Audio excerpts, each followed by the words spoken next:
Hello and welcome back. Here we are, a little sooner than the last video came out, but here we go. Today we're going to be talking about the Commander class. This is a class that I would recommend you use with smaller parties. I only say this because it can easily be used to break action economy. So I'm just going to skip over the starting just fluff text. I don't really care about that right now. We're just going to jump straight into it. You can make a commander quickly by making your intelligence your high score, followed by then dexterity. You want to choose either the acolyte or sage background. You don't have to follow these, just that's what's recommended. Commanders use a d6 hit dice, and they're proficient with shields, simple weapons, and ranged weapons. No tools, and they are proficient with dexterity and intelligence saves, and they can choose 3 from any skills. The starting equipment is a magical focus, a simple weapon or a ranged weapon, and then an explorer's kit or dungeoneer's kit. Or if you choose to do starting gold, they get 3d4 times 10 gold pieces. So the main gimmick for how this class works is all dependent on the subclass. And before I really start, just know that the whole class, the feature for this ability isn't listed in the class stuff. It is dependent on your subclass. But there is weak, medium, and strong summon caps, which is a small number of how many of those creatures you can summon. But you gotta know that weaker ones can go down easier, mediums are mediocre, and the strong ones are beefier creatures. So let's just go ahead and get right into it. Sorry about that, people are DMing me at fun times. Anyway, level 1, Commander Affinity and Unarmored Defense. Starting at first level, you can choose an affinity. This is your subclass option. Your affinities you can choose from are Demonmancer, Astralmancer, Elementalist, Kolsk Summoning, Beastmaster. There's another one. I forgot to list it here. Let me check real quick. Demon, Astral, Elementals, Kolsk, Beast, and the Ancient Ways, which is essentially like a fossil and undead summoner. So you can summon like a fossilized T-Rex, and that could be pretty cool. Different things you can do. Depending, you gain features for this at 1st, 5th, 9th, 13th, and 17th level. Each subclass has different summons, and this class has different summoning caps, as I mentioned before. Depending on your commander level, depends how many summon caps of each summoning base you have. So you always start with the weak ones, and you get a few more of those as you level up, and then about level 5-ish, I gotta double check because I didn't write this part down, but you know what? It's part of the fun. Yeah, at level 5, you then get access to the medium summon caps, and at level 10, you get access to the strong summon caps. By 20th, you're going to have 6 weak, 4 mediums, and 2 strongs, and there's ways to exchange those back and forth, and we'll get to that as we get there. Also, at level 1, you get unarmored defense. So as long as you are not wearing armor, you gain the following benefits. You can add your intelligence modifier to your armor class, and you add your intelligence modifier to all dexterity saving throws that you make. So essentially is its own version of unarmored defense, but instead of con for barbarian or wisdom for monk, you use intelligence. Starting at 2nd level, you get spellcasting. Commanders are a half-caster's class, and they use their intelligence for their spellcasting ability. Leave it at that because you should know what spellcasting is if you're looking into Homebrew. Starting at level 3, you get an ability called Commander's Movement. Starting at 3rd level, your movement speed while not wearing armor increases. Your movement speed increases by 10 feet, and when you reach 15th level, it increases by another 10 feet. So, simple, but also gets you out of danger, because you have a d6 hit dice, and your summons are meant to be doing the work up close, not you. So you can quickly try to disengage, and then you can run far away. At 4th level, you get ability score improvement. At 5th level, you get your first Commander Affinity feature. We're going to skip over those. At 6th level, you get Commander's Revival. Starting at 6th level, when you're not in combat and within 1 minute after a creature of your subclass typing has died. Now there'd be demons, an astral creature, an elemental, a kolsk, a beast, or an undead, depending on your subclass, whichever one you choose. You can bring that one creature back to life as long as the creature's CR is lower than half your commander level. If you bring the creature back to life, it now is considered a familiar to you. This creature takes its own initiative turn and can use all of its abilities. The player controls this creature now during combat, but in terms of role-playing, the creature is still played by the DM. This feature cannot be used on a humanoid, only a creature of the type of your subclass. So for more detail, for the Demonmancer, it's a fiend. Astromancer, it's a fae or an aberration. For an Elementalist, it's an elemental. For Kolsk, it's a Kolsk creature. Yet again, I'll have a video going over that. We mentioned this in the last one as well. We'll go over the Kolsk creatures soon enough. Probably actually might be the next video. Or a humanoid creature that has become a Kolsk infected. That's the only exception for humanoids. For the Beastmancer, it's beast, and for the Ancient Ways, it's an undead. You can only have one revived creature at your side at a time, and if you attempt to revive a second one while your previous one still exists, then flip a coin. Either it will not work, or the old revived creature gets destroyed.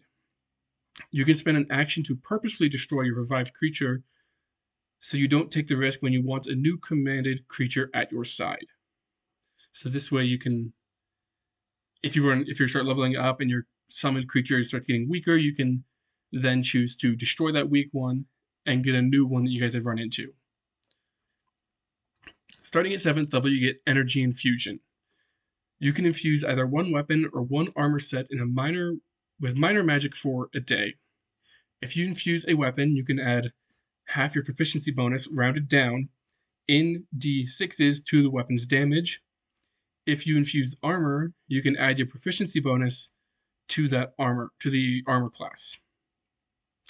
The infusion of a weapon or armor will end after completing a long rest. It takes an action to infuse something with energy. The damage type for the weapon infusion is dependent on your subclass. Demonmancer is necrotic. Astromancer is radiant. Elementalist is either fire, cold, force, or bludgeoning. Kolsk is poison. Beast is forced. For Ancient Ways, it's acid damage. So then, at 8th level, you get ability score improvement, and 9th level is Commander Affinity feature. We're going to skip over that. At level 10, multitasking. This is an amazing ability, but it's also a 10 level investment in this class in order to get it. Starting at 10th level, you are able to keep track of what you're doing at a way better rate than others. You gain the following benefits. You can now concentrate on two things at the same time. When losing concentration on something, the first thing you started to concentrate on will be the first thing you lose concentration on. You are able to cast your spells without using any somatic components when you are only concentrating on one thing, or have nothing you're concentrating on. This essentially allows you to double up on concentration, which is very powerful, because if you are able to play this right, say you have this and you have a couple of different spells you want to put on someone. Say if you have two, let's just go with haste, because haste is just easy and a great spell. Say you want to cast haste on two creatures. Well, sure, there are some classes that can use, sorcerer can just twin spell it, and then they can do that. Or you can do this and you can cast it on two different people, and then if you get hit to try to drop that, you would only drop one instead of dropping both at the same time. Essentially, it's its own way to double up on concentration spells. So you can also, in a way, summon a creature that takes concentration, and then cast haste on that creature. And you're using both your concentrations on this one creature, and then you'll drop the summoning of the creature first. But for most summon spells, the creature will stay around if you lose concentration for the duration of the spell. So it's a really good way to also buff your summoned creatures, because if your whole thing is going to be based off of summoning creatures, you're kind of limited to the few summoning spells there are, and they're good, but a majority of them aren't amazing. Starting at 11th level, you get Summoning Exchange. You can now exchange out weak, medium, and strong summons for each other. The exchange rate is you can exchange 3 weak summon caps for 1 medium, or you can exchange 3 medium summon caps for 1 strong summon cap. And you can go vice versa. So if you want to drop a strong summon cap, you can then get 3 medium. So it's, and if you, whenever you want to do this, this does take a bonus action to exchange them out, so you can't just do it at will. But it still is a pretty neat thing. At 12th level, we have ability score improvement. 13th level, there's a commander affinity, and 14th level is nothing. Then we're going to skip over to 15th. 15th level, you get commander buffs. Starting at 15th level, when your revived creature is within 15 feet of you, and you are being attacked by a melee or ranged attack, the attacker must make that roll at disadvantage, as your revived creature either distracts or attempts to knock the attack away. And yes, this is within 15 feet, so that's why distract is one of those options, instead of just knock it away, because then like, how are they going to do that if they're on the other side of me? They can try to distract. At 16th level is ability score, 17th is commander affinity feature, 18th is nothing, and 19th is the last ability score improvement. And then level 20, the final feature of the class is summon charge. Starting at 20th level, if you roll for initiative and are out of summons, then you gain 1 strong, 1 medium, and 2 weak summons. This happens every time you roll for initiative when you do not have at least that amount of summons available.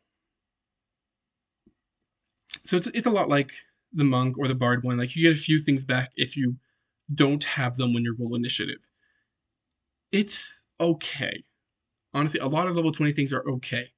But this at least makes it so if you, for some reason, you are playing a level 20 campaign and you are out of your summons, you're not useless. This will be pretty much it for this is going to be it for the commander video. Not a terribly long one, not a terribly complicated one. But it still can be very broken. So like I said earlier, if you want to, once this book is out, if you want to play this class, ask not only the DM, but you probably should also ask the party, because your turns are going to be busy with keeping track of your summons and keeping track of yourself as well.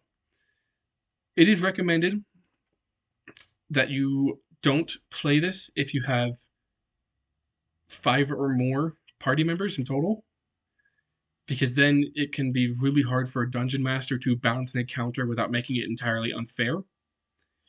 And it is recommended that if you play this, you don't have a bunch of summons out at once, because it makes it less fun for everyone else if you're spending 30 minutes on your turn rolling for each of your summons.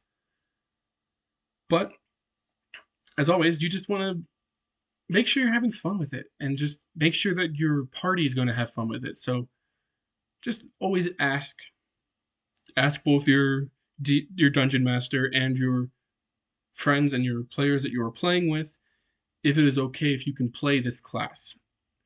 Now, it seems a little strange that I would put something you have to ask your whole group that you want to play, but a summoning class is a class a lot of people want in D&D. And sure, there can be some subclasses, and I actually did at one point make some subclasses, but then I got rid of them, that were entirely based around summoning. But summoning is fun. The summoning class is one that I had thought of years ago and made a rough sketch of, and a rough outline of how the class would work years ago, and then I threw it away and forgot about it, and then when I came up with the idea to actually do this book, the summoning class came back around to my mind, and I was like, oh, I've gotten a lot more practice with this. So then I was able to make the commander. Instead of just calling it a summoner, calling it a commander, because I like the name of a commander, because you're commanding your own little army. So I came up with the commander class, and here we have it now. So our next video is going to be about the Dragon Knight, which is an elemental fighting-based class.